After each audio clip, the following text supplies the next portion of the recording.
All right, thanks, Michelle. Supply chain issues have been in the headlines since 2020, but has the situation improved? Farm Journal's Tyne Morgan talked with equipment manufacturers at this year's Farm Machinery Show in Louisville, Kentucky. Supply chain challenges consistently hit agriculture in 2022. We are conditioned to expect the black swans to the point where they're no longer black swans, they're just kind of inevitable disruptions. But a sector still fragile to supply chain issues is the farm machinery and equipment sector. The supply chain challenges that we experienced in 21 and 22 are with us for a little bit longer. But maybe by the end of the year, we'll begin to see some return to normalcy, whatever normalcy looks like. Equipment manufacturers across the world are grappling with the same problem. So it could be tracks one day, it could be tires the next day.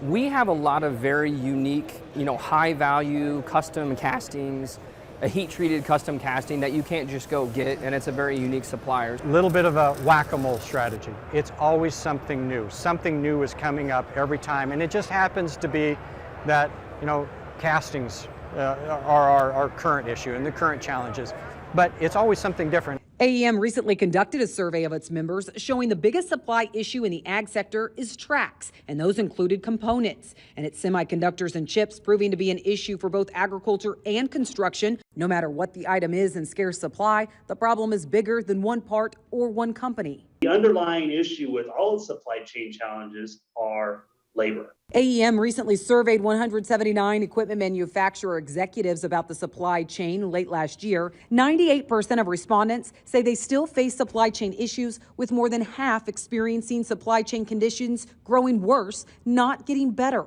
And that's why the industry could grapple with labor challenges for years to come, forcing companies like Case IH to come up with creative solutions. The pivot to get product to customers is doing different things with labor, sourcing, strategic sourcing. What we're doing, actually, I would use one word, and it's we're being very disciplined. We're not just hearing that it's progressively getting better, we're sensing it, we're feeling it, we're seeing it come through in our deliveries. So as long as things continue on that trajectory, I feel pretty good about next year. We're not out of the woods, but we're certainly in a better place than where we were, let's say, a year and a half ago. But we're just going to keep fighting to make sure that we're ready for whatever the customers need from us. Growing optimism, even with some bumps still ahead, as ag equipment manufacturers navigate uncharted waters with the supply chain. Reporting for Ag Day, I'm Tyne Morgan.